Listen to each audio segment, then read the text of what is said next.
Good evening, everyone. Welcome to tonight's Writers' Workshop. If it's your first time down in the studio, welcome. We're going to be trying out our workshops down here for a little while.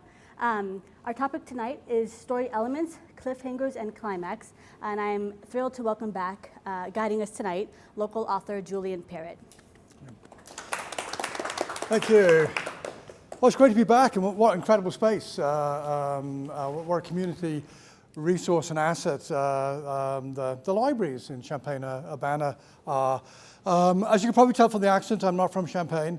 I am from Urbana, so know that library a little more than this one. No, I'm probably tell I'm actually British originally, but I've been here 35 years.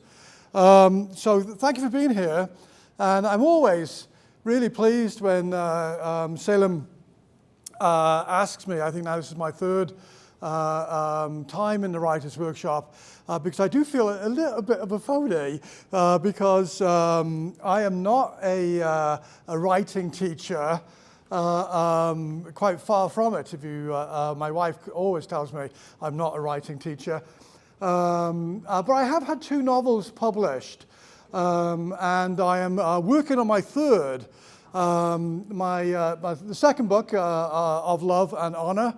And you can tell I'm British. Why? Your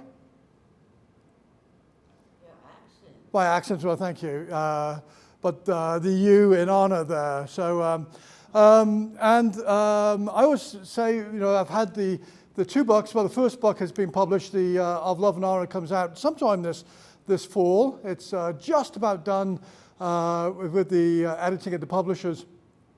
But my first novel was probably about my 5th novel that I had started.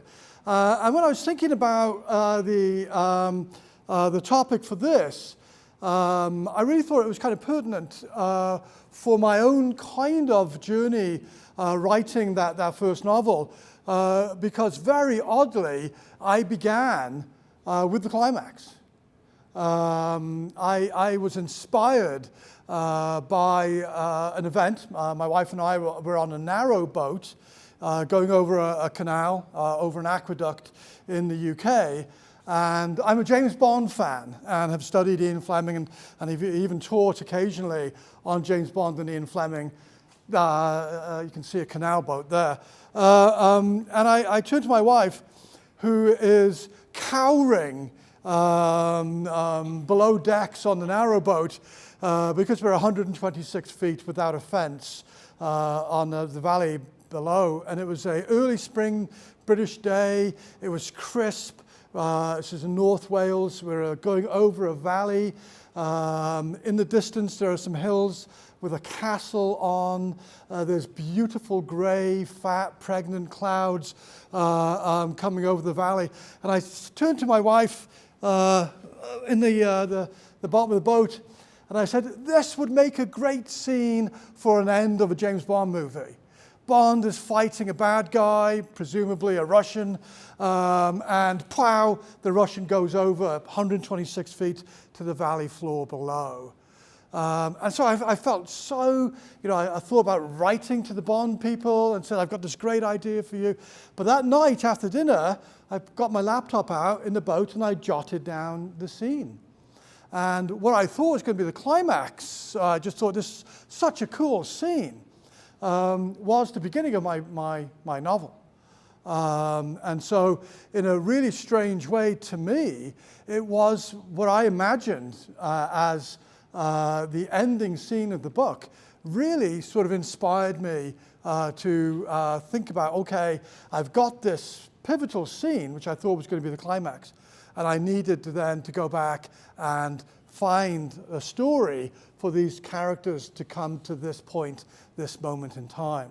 So I find that's one of the things that works for me is, when I started writing years and years and years ago, I could never finish a book because I kept being hostage to kind of the linear nature that I thought you'd have to write. Every story has a beginning and a middle and an end, right? And so I'm thinking, okay, I can start off, and I had good energy and good motivation. I thought I had good characters, good plotting. But by the time I got to what would be maybe the middle of the book, I was running out of steam, and maybe there were still some plots unrealized. But the fact that my first book began with what I thought was going to be the end, in a way, took some pressure off my own plotting. It's I kind of know how this is going to end, so how does it start? What's the middle bit? And even when I write now, I have the idea of some kind of story arc, but I don't write in a linear fashion.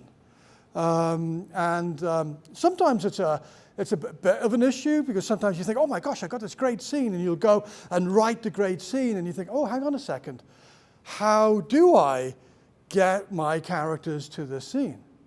So sometimes you have to go back and sort of fettle with the story a little bit. But I find that works for me. So anytime I have a bit of writer's block, or occasionally I know there's going to be a difficult scene to write, I write. I consider these thrillers. A number of people told me they're romantic thrillers. And I actually have a hard time writing action.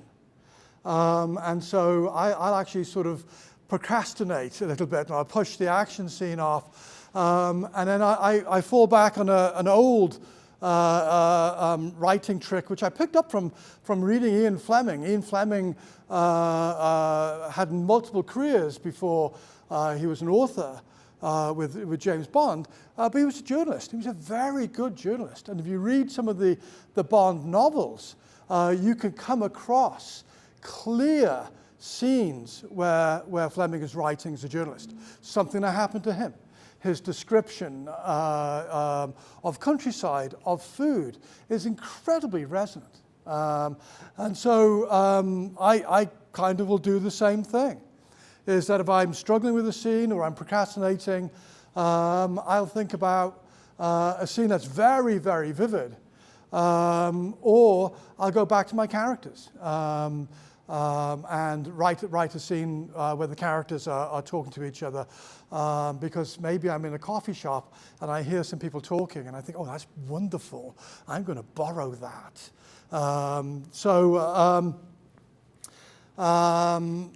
That's, in a way, again, how I thought of this as kind of the climax.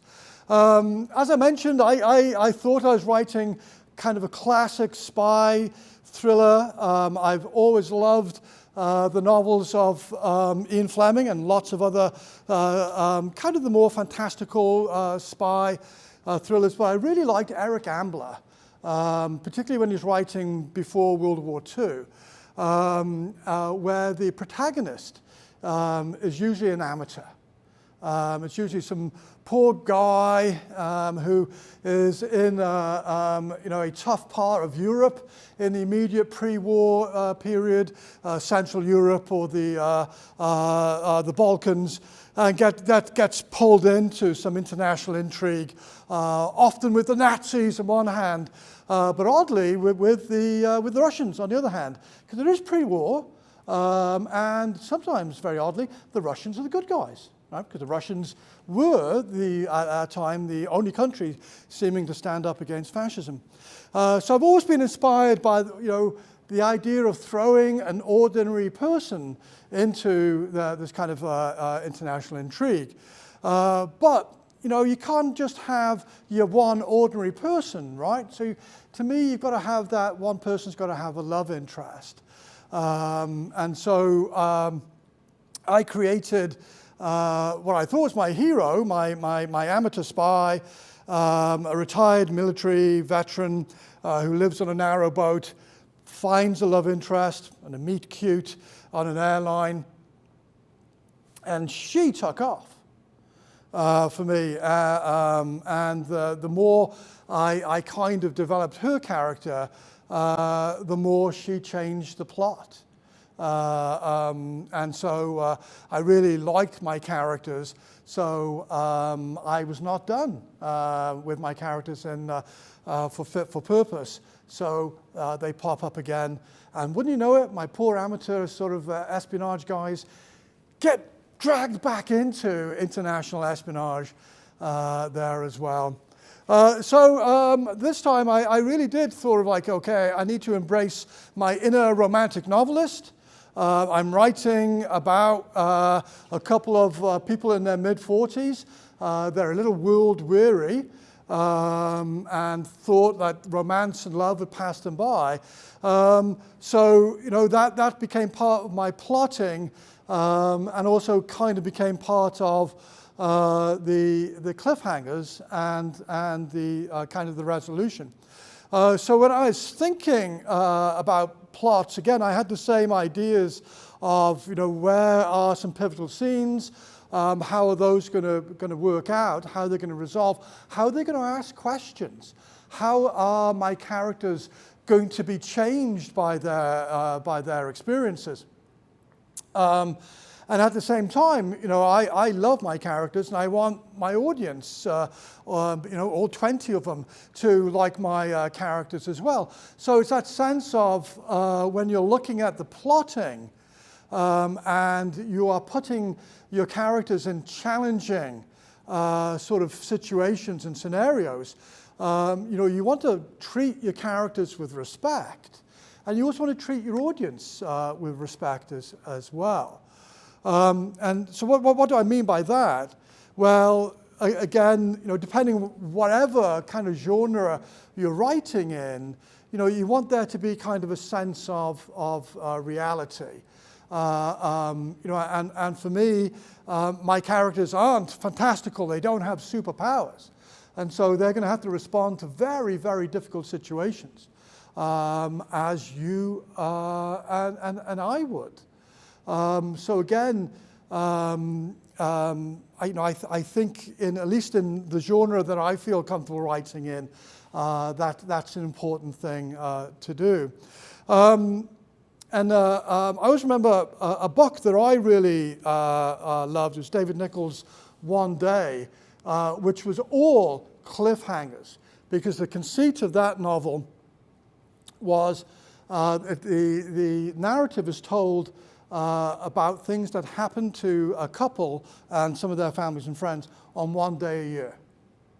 And so that's all you saw of that year is what happened to that couple on that one day.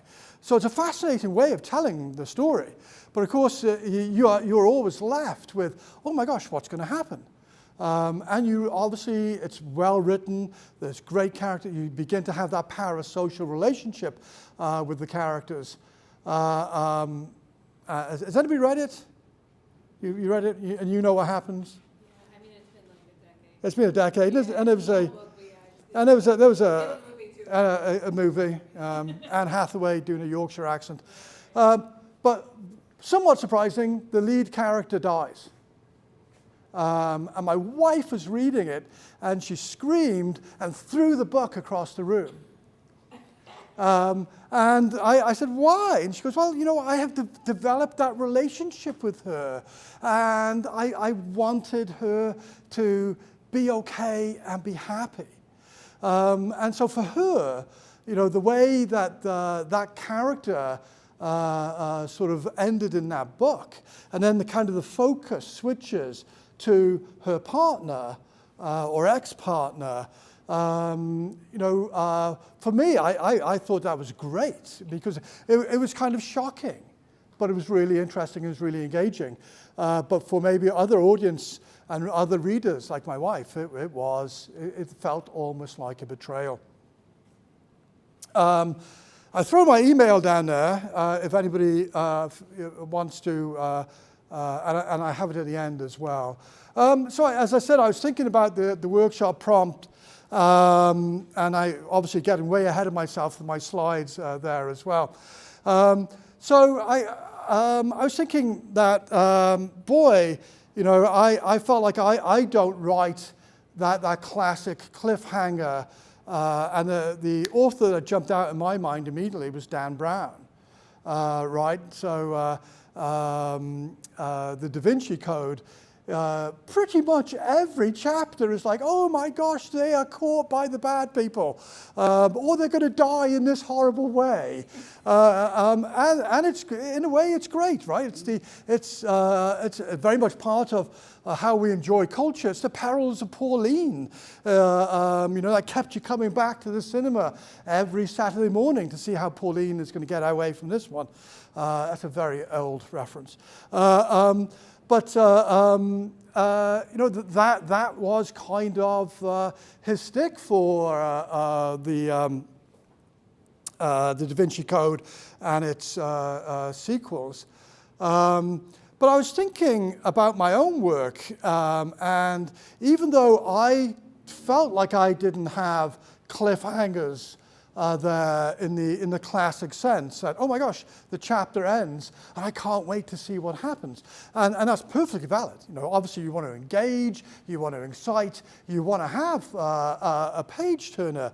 But I had found that I tended to do it within the chapters more than that. But I did want to show you, there's a couple of things here. I want to, this made me laugh when I did the AI-generated slide design, and it took me a couple of seconds to realize why, for the perfect cliffhanger, did the AI slide designer come up with a pizza?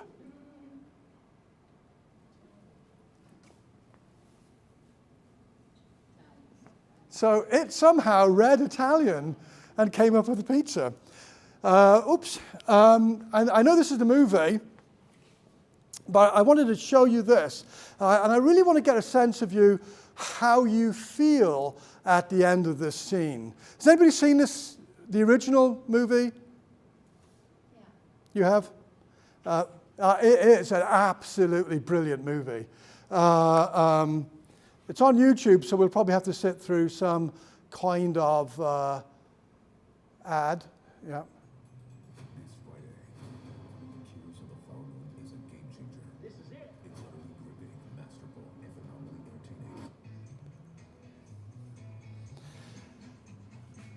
And I'm going to set the scene here. This is right at the end of the movie. A bunch of British criminals, led by a young, dapper Michael Caine, have gone over to Turin in Italy while there's an England versus Italy soccer game going on. There's Michael Caine. What a good-looking lad he was in the 60s. And they have stolen £4 million.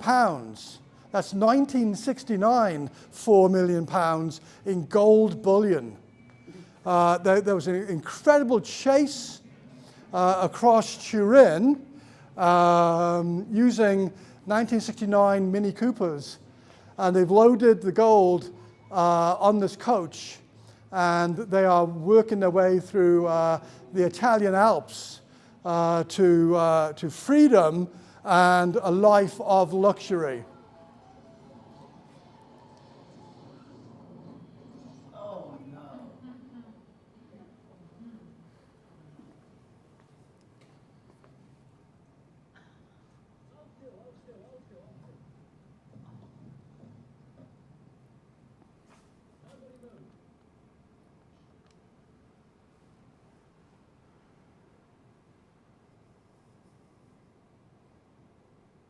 You can already feel the tension, right? 'Cause you don't know a lot of these guys, but you certainly have kind of an understanding, an appreciation for what they've done and what they've been through. Although, obviously, bad guys.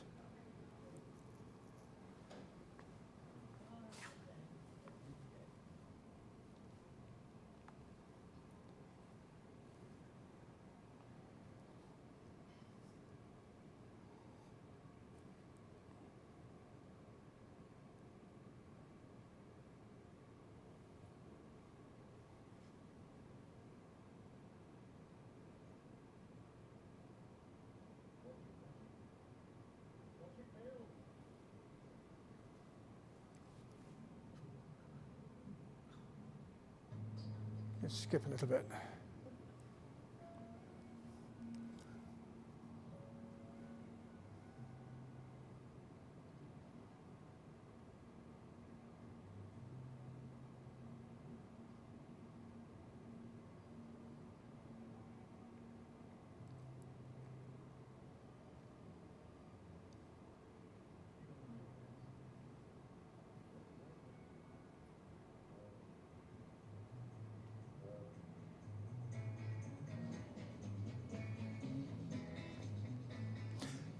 And that is the end of the movie. That's the end of the movie. So the last thing Michael Caine said was, "Hang on, guys."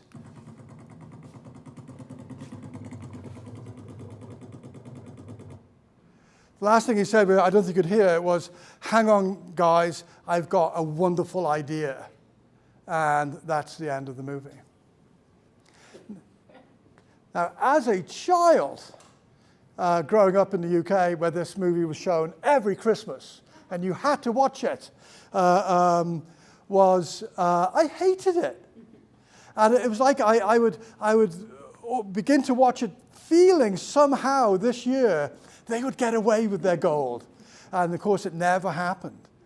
But now, years later, and decades of making my wife and children watch this movie until they begin to have a little appreciation for it, I now think it's an absolutely brilliant ending to that movie.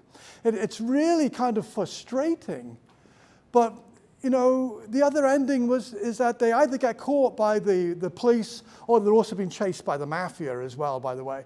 So they either get caught, or the coach goes off in big ball of flame, or they go back to the UK and live the life of wealthy criminals. So this is, in a way, the less, I think, satisfying, but in a way the most engaging, because it raises some really interesting questions, and the first of which is, what is his brilliant idea? And there have been competitions in the UK for decades to work out how could they get the gold out of the coach. So this movie is incredibly kind of culturally significant, not only because it has one of the most well-known lines in British cinema, "You're only supposed to blow the bloody doors off," but because of that ending. So if anybody thinks about coming up with a captivating, engaging, exciting cliffhanger for your novel, that idea may be that one where you're constantly raising questions among your readership. But how did that make you feel? And again, you haven't spent 2 hours with Michael Caine and his gang, but just from that scene, did you feel it literally is a cliffhanger? But how did you think that was in terms of the plotting or the narrative engagement with the audience? There's the sweet irony of the fact that it is the cliffhanger. Plus, you get to make the reader becomes the writer at the end, because they get to make their own ending. Yeah. And it's used I don't know if anyone watches Atlanta here. It's a TV show by Donald Glover, and they ended it with a similar cliffhanger where it was like, is it all in his head, or is he going to get arrested? And it creates, so my friends who aren't writers, they are now obsessed, because they're arguing, so it creates more community dialogue around your masterpiece. So it's like, I don't know, I think it's a beautiful ending. Yeah, I think for a 9-year-old boy watching this, it was a terrible ending, but now, absolutely. And the thing is that again, because you know the characters and you're engaged with the characters, I don't think it feels like you've been cheated. Because Because it's a gift, if anything else. Because then you get your own ending. Yeah. Sorry. No, I would say the same thing. I've often thought about how they would get the gold out myself. I immediately thought to remove the gold in the coach to the position so that it will tip the coach more toward land instead of off the cliff. Oh. Just move the weight of the gold. Yeah. So again, as I said, there's whole competitions now on that. So I think when you, and of course, it was also very much part of the narrative plot, right? That it was almost even foreshadowed the total joy that they felt they've got away with this. They're all super happy. The coach driver is enjoying being a little bit too free and speedy. So there is that sense, if you look back at the scene, that they are toying with fate. Everything has gone really well for them. It's an incredibly sort of well thought out criminal caper. And then, it's somebody's bad driving, which is kind of foreshadowed there. So again, I do think it is one of the best cliffhangers there. And so again, I think using that kind of idea, whether it's a chapter break or whether it is something you're really going to be incredibly kind of gutsy and have it as the end of your novel, it's that sense of, does it fit into the narrative? If it doesn't, then it's probably not going to work as a cliffhanger. And I also think, in a way, that you can use these moments as you're writing as practice, as you are kind of pacing your novel to reach its conclusion, to reach whatever climax and resolution you want the novel to finish with, and you want your readers to take away. So I do think it has to be, again, part of that narrative. Again, if you're writing realistically, again, it's not like one of those, and then this happened, and it's like, well, we didn't see that coming at all, and it doesn't seem to fit in that genre. So is it fit the narrative? Does it feel organic? Does it feel like this is realistic? Does it feel kind of natural there? And I think it's where we really think it's going to work really, really well is that connection your readers have with your characters. Because this ain't going to work if your readers don't care about your characters. Or if you don't care about your characters. Because obviously we're putting people in some level of jeopardy. It could be losing their gold. It could be losing their lives. Or as I've found, embracing my inner romantic novelist, it's like, okay, you need to put that romance in jeopardy. So it's that sense of what is going to test my characters? How are my characters going to respond to this? And what do we, as the audience, as the readers, what are we going to learn about them?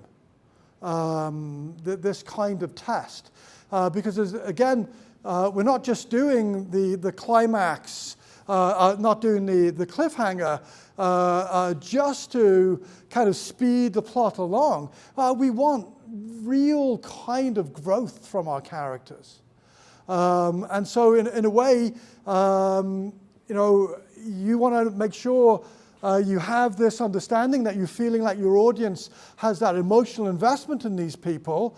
And again, does this fit the narrative kind of journey that they're going on in your novel that you control? How are we going to see them emerge from this? So again, it's a great opportunity to build suspense, tension, excitement, fear. But as you're doing all that, you're also increasing and enhancing the level of engagement your characters have with each other, with other characters, the plot, and with you, the reader. So I was thinking, again, as I said, I didn't think I threw in kind of cliffhangers because I was going back to this is kind of a natural break at a chapter or sort of a section break. But if you don't mind, I'll read something from my second book, which I realized I clearly, when I was writing this, wanted to throw in that kind of like cliffhangery, kind of a little bit surprise moment. The character that I'm going to talk about is a Russian defector. He's been living in Canada for 20 years. And guess what? The Russians want him back after 20 years. He's currently out hunting in a snowy Canadian landscape. His name's Lebedev. He walked along a ridgeline where the trees were thinnest, and a moment of panic gripped him. And he headed down the other side of the hill to a small frozen brook. He feels he's been followed. He knelt on the ice and crouched behind the stream's bank. His breath came in short, rapid gasps. He heard a branch snap, and for the first time, the soft, crinkled crunch of heavy feet in the soft, fresh snow. It was only one man, he guessed, but it was probably SVR or GRU, Russian intelligence agencies. A fellow hunter, maybe, possibly MI6 or CIA.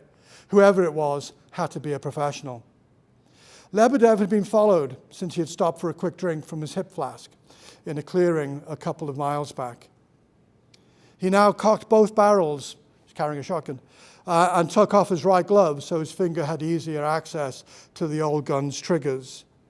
The metal of the shotgun's triggers was painfully cold to the touch. He waited as the steps grew closer. Lebedev estimated his tail was only about 10 yards away from the creek bank. He would need to check first in case it was a fellow hunter who had stumbled innocently on his trail. But if it wasn't an innocent, he would give him both barrels. Lebedev recognized the fear welling up inside him. It was an old and familiar feeling. Fear was a natural response.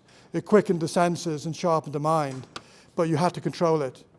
If it got a hold of you, you were lost, as much as a drunk in the dark. He slowed his breathing and remembered to open his mouth slightly to improve his hearing. The tail was near now, certainly in shotgun rage. Lebedev popped up, his shotgun ready. 5 feet in front of him, a giant black bear was standing on its hind legs. It leapt forward, its massive right claw knocking the gun out of the amazed Russian's hand. One barrel went off into the branches of a nearby tree, scattering leaves and twigs. The bear startled and jumped back. Lebedev leapt for the gun, but the bear grabbed his legs and pulled him back under his large torso. The bear swung his claws again like a blacksmith would a hammer. So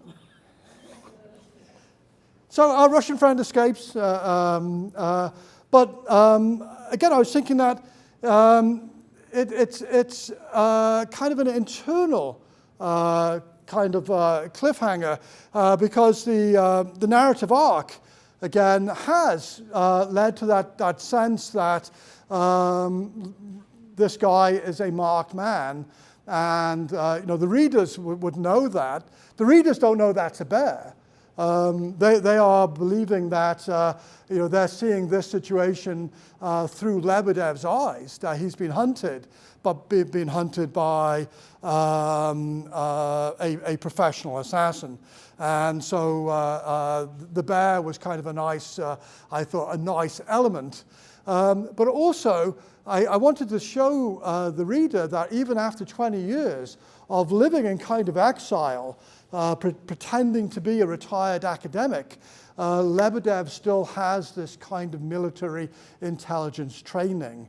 And so that is kind of a scene that kind of is supposed to send the reader that signal that he's still a very capable man.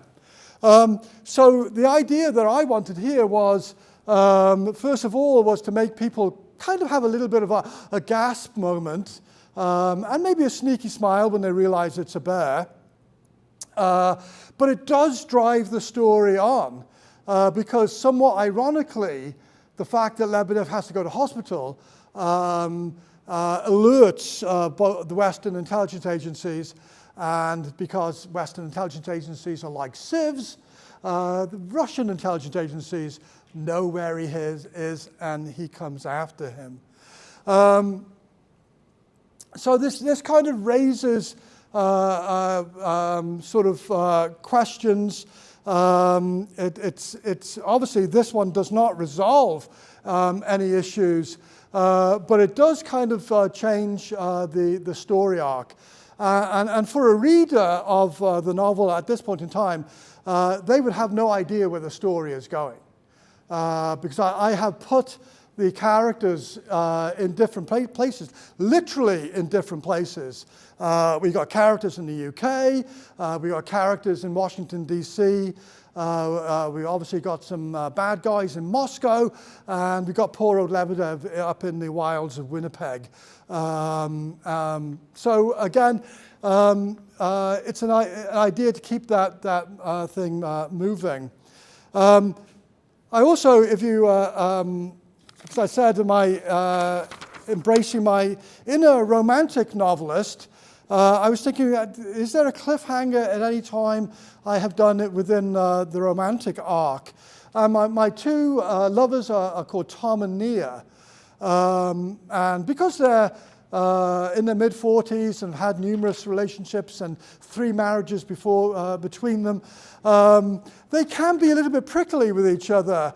And so this is a time where Tom is feeling very vulnerable. Nia is away. She's an actor. There's been some kind of salacious reporting in the newspaper about her. And he doesn't have the vulnerable male communication skills to go and say, tell me what happened. And out of the blue, I guess that's a bit of a cliffhanger, his ex-wife shows up, as they do. And he's drunk, she's drunk. And remember, he's on a narrow boat on the canal. She's kind of tracked him down. And again, similar, not necessarily a cliffhanger, but it's like one of those areas where I wanted somebody to read this and begin to write their own story, and then to kind of shift it differently from the expectations. So I see this as romantic kind of cliffhanger jeopardy. Because again, my hope is the readers are pulling for these guys. And they want them to stay together, and they want their relationship to deepen. So the readers know that there's a problem that is either going to resolve for the good, or Tom and Nia are going to go their separate ways. Tom opened the stern cabin's doors.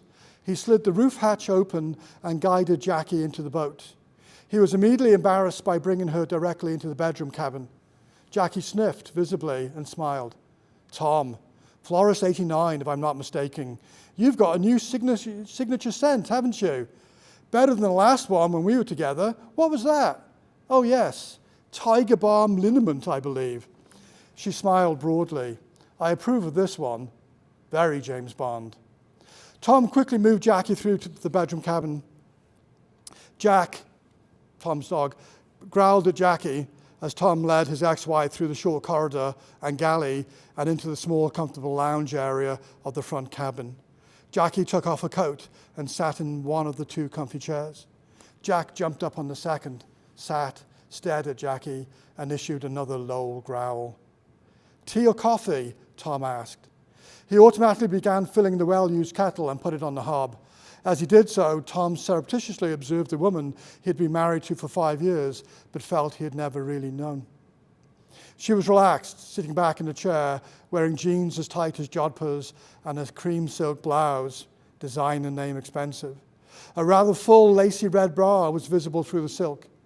She was a pretty woman, Tom thought, and still looked athletic and possessed a kind of bone structure beloved by runway model agencies. Her fair hair was professionally styled and colored, and her blue eyes appeared to sparkle even in the cabin's low, romantic light. Tom turned on the boat's brighter overhead lights. Tea or coffee? Tom asked again. Do you have anything stronger? Jackie answered. The next morning, Jackie woke in a drunken fog. She had a moment of panic, not knowing where she was, and sat up in bed to get her bearings. She opened the curtains to see 3 ducks whose loud quacking had woken her. She realized that she was naked and had a thumping headache from a rather respectable hangover. "Jackie, my girl," she whispered to herself, "what the heck have you done?" The bedroom cabin was bathed in soft dawn grey light. She looked around as if surveying it for the first time. It was warm and comfortable with lots of books and some nice paintings. Particularly, she thought, some excellent quality original watercolors of canal scenes. She looked down to the empty left-hand side of the bed. She smiled wistfully. It had been too late and too dark, and they were too drunk to attempt to walk back to the small village where she had previously booked into a B&B. Tom had been the gallant host, and ever the gentleman had offered her his bed for the night. Her initial excitement had turned into disappointment when Tom had stated categorically that he would sleep in the front cabin alone. So there, again, I was trying to, again, have a little bit of a cliffhanger where I'm really trying to, again, get the readers to move into their own dialogue or their own narrative that Tom is going to succumb to the wily wiles of his ex-wife and then have an affair with her and destroy his relationship. And then, even to that where I was hoping the scene where Jackie wakes up, it's still not sure until she actually remembers what happened that night. And then she goes in and very nicely makes him a cup of coffee, and they have a good chat. So that was a couple of the ideas that I had in trying to create questions, trying to put the characters in situations where they kind of display maybe some hidden talents or display characteristics that, again, fully flesh them out for the readers. Again, I think you want to approach kind of cliffhanger scenes with a sense of what do I really want my characters and my readers to get out of this? And of course, the most important thing about a cliffhanger is, just trying to give you a cliffhanger right there. So where are you going to place the cliffhangers? Are you going to be Dan Brown and end every chapter with, oh my God, no, what's going to happen to Robert? So again, obviously you know better. You know your story arc. Even if you are bouncing around in the linear narrative. What do you want that cliffhanger to drive? And again, does this feel organic? Does this feel like this is not contrived? It feels kind of a natural extension of your plot. We'd all love to, or certainly in the thriller, maybe romantic thriller genre, we love to have the idea that we have captured and captivated our readers, that they are excited to turn that page. I think that it's up to you. It's like, where is your narrative?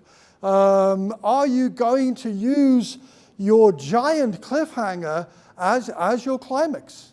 Are your gang of criminals going to be on a coach tottering over a valley in the Swiss Alps? Are you basically engaging and again frustrating? As I mentioned, the One Day novel, I thought it was genius. My wife thought it was incredibly frustrating. But again, at the same time, you can approach it from different perspectives, but still find it incredibly captivating. It's one of those things that when I read, I think it could be overdone.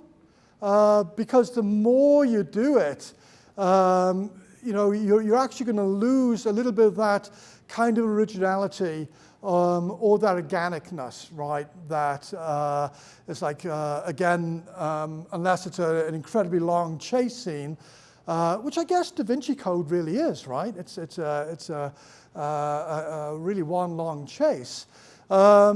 It's also good. It's going to lose its impact, so it's like one of those things I always think it's great to use, but use it wisely. Use it sparingly, and again, remember why you're using it. It's not just to sort of demonstrate some literary chops. It's to move the plot and further flush out your characters. It's also really good that if you like to have plot twists, it's an absolutely wonderful way of introducing that plot twist. You often see this in spy thrillers where, the three of us are CIA agents, but 2/3 of the way through the novel, she sells us out to the Russians, and she's been working for the KGB since 1980. That's a great way to utilize that plot twist within maybe that cliffhanger moment. You should all, as you're, depending whether you like feedback as you're writing or whether you are fairly close to being done with a draft of your book, you should all have a group of readers. And I think this is one of those things to get your readers' feedback on. Did it work? What did you think worked about it? Did it feel overly contrived? Do you see the hand of the author kind of in a contrived way putting these people in this position? Was it fun? Was it scary? Was there tension? Was there resolution? Was there relief?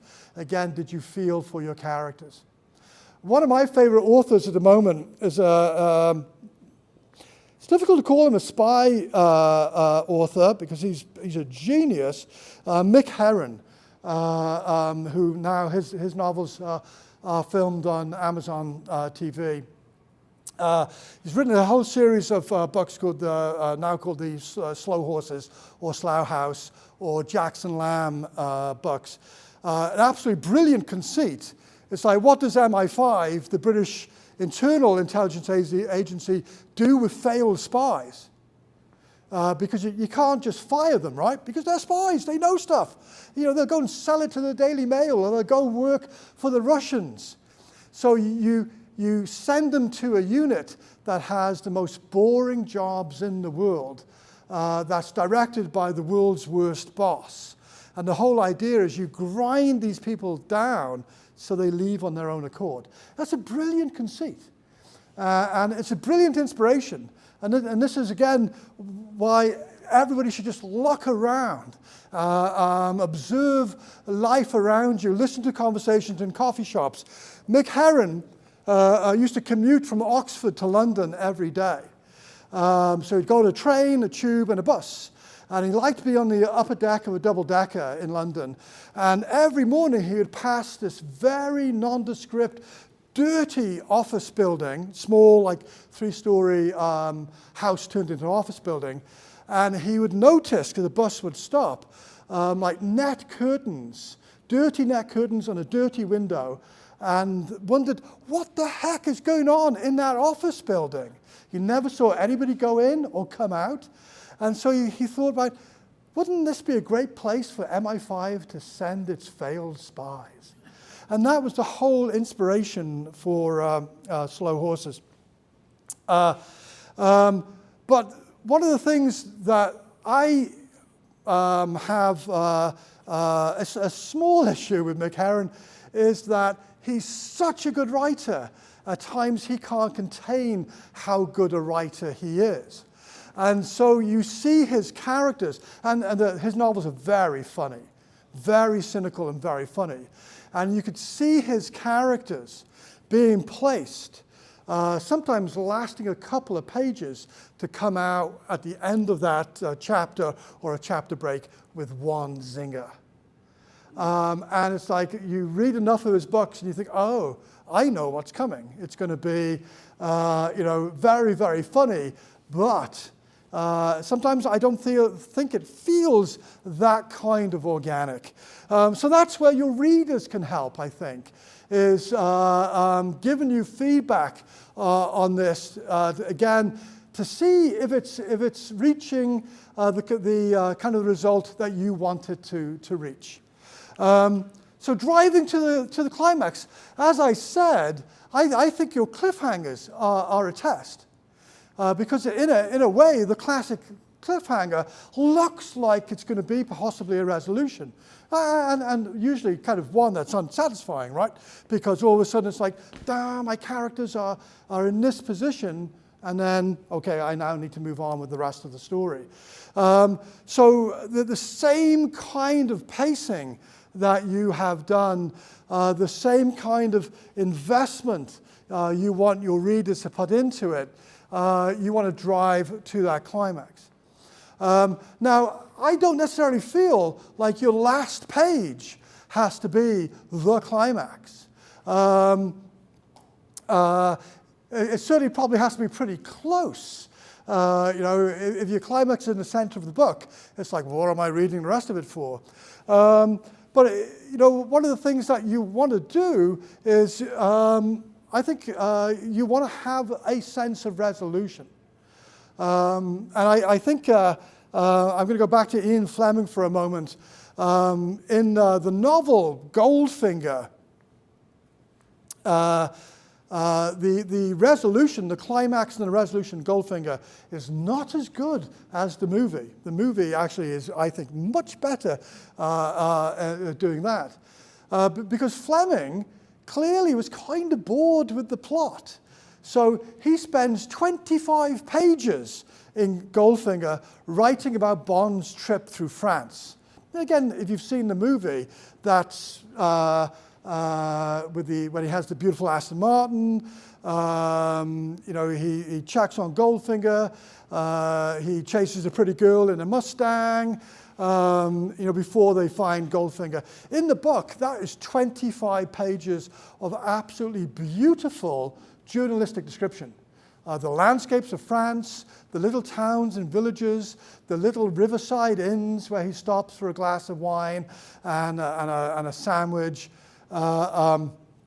It's beautifully written. It's literature. The whole end of Goldfinger, the Fort Knox thing and the criminals, and they're trying to get away on trains in the book. There's no nuclear bomb in the book. 5 pages. So the climax is 5 pages. But the story hasn't resolved at that time.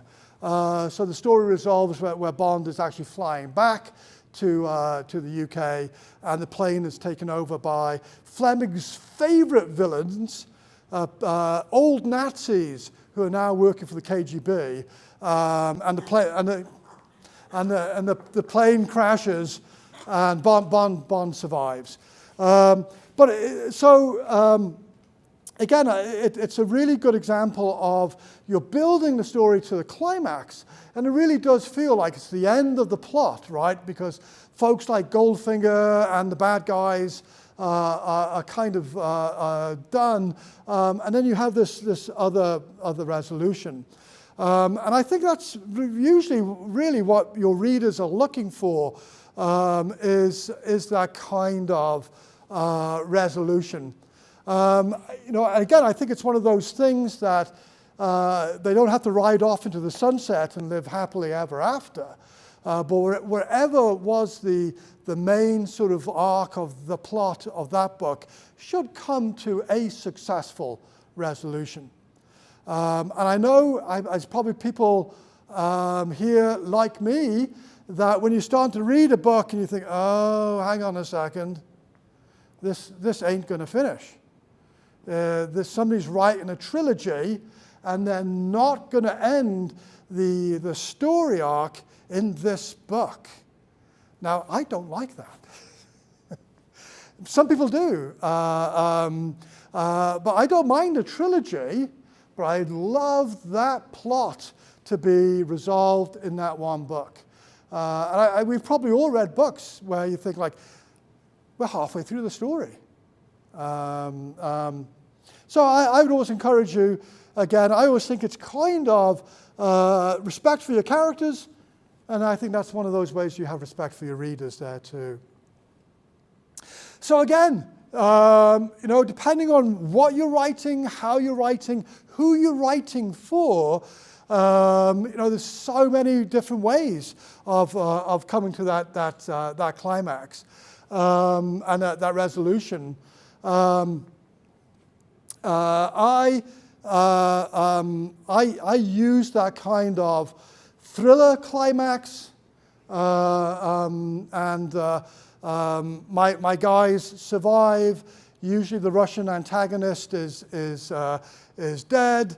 MI5 usually come in and cause some issues, but then I have my stories resolved because I love a good rom-com, and I'm happiest when the rom-com ends, when the two protagonists get together, and their story may not be done, but the plot is done for a moment.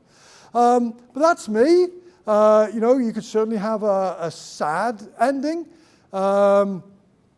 knowing that some of your readers will be pretty upset about that. One first editor I had contacted me. As I mentioned, there's a dog in my books called Jack, and she said, does the dog make it? She didn't ask me whether any of my other characters make it, but she was invested in the dog's health and security. And I do think, again, that sense of, does it feel natural? Does it feel like a real end? Again, I use the term organic a lot. It's not so like deus ex machina, right? That this feels like it's a natural part of the plot, that it's evolved to this, and that is ended. At the same time, I think that sense of the investment in your characters, the questions, as the people put the book down, thinking, I wonder what happens to them. Or have I left a character out there? Did that Russian traitor, did they disappear? We don't know where they are.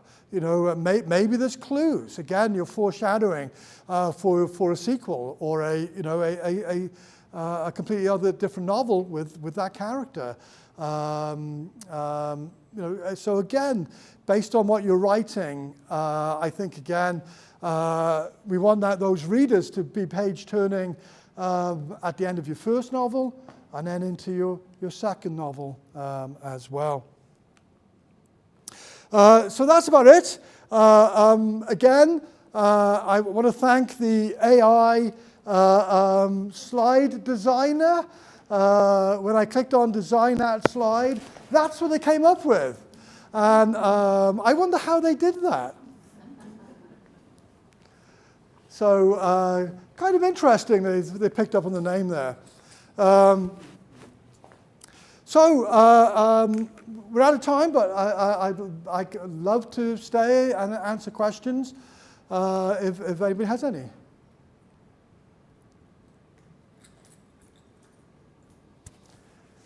Yes, ma'am. Did you always write with a series in mind? Did you have a series in mind when you wrote the first novel? No, I didn't. That's a great question. And I didn't.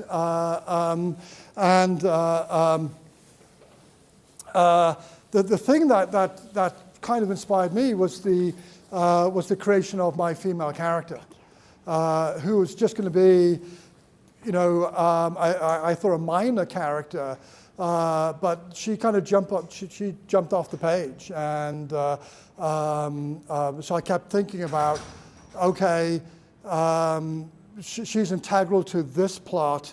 And I was kind of interested myself, is where do Tom and Nia go from here?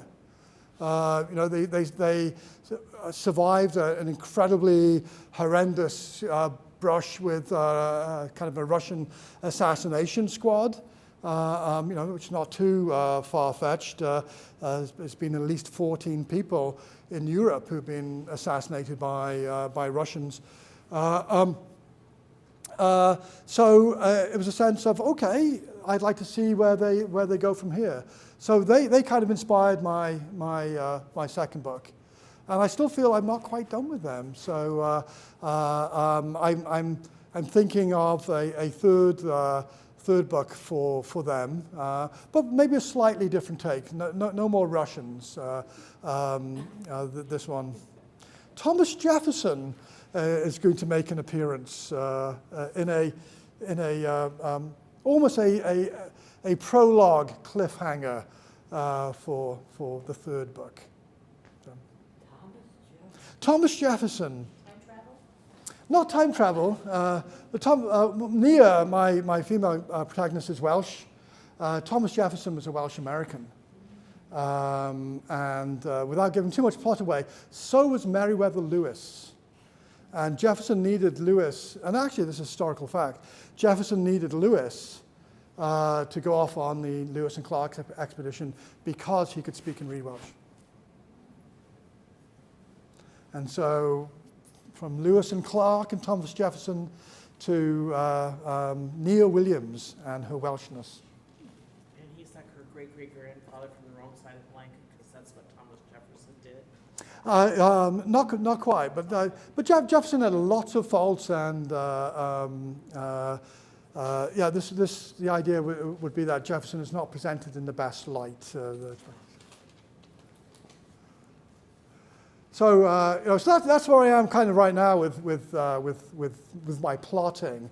I will be writing some more. Because I am actually retiring in 2 weeks from 33 years at the U of I, and so we'll have some more time to write.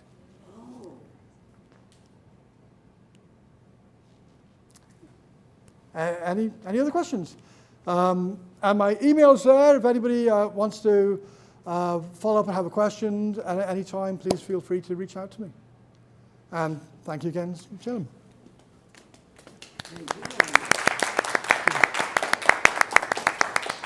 Thank you, everyone, for coming. A big thank you to Julian, as always. That was fantastic.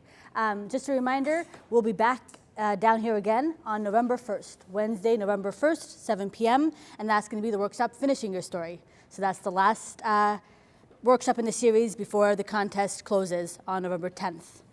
So for more details about the contest, prizes, story guidelines, you can visit champaign.org/writers. So hope to see you at the next workshop. Thank you for coming.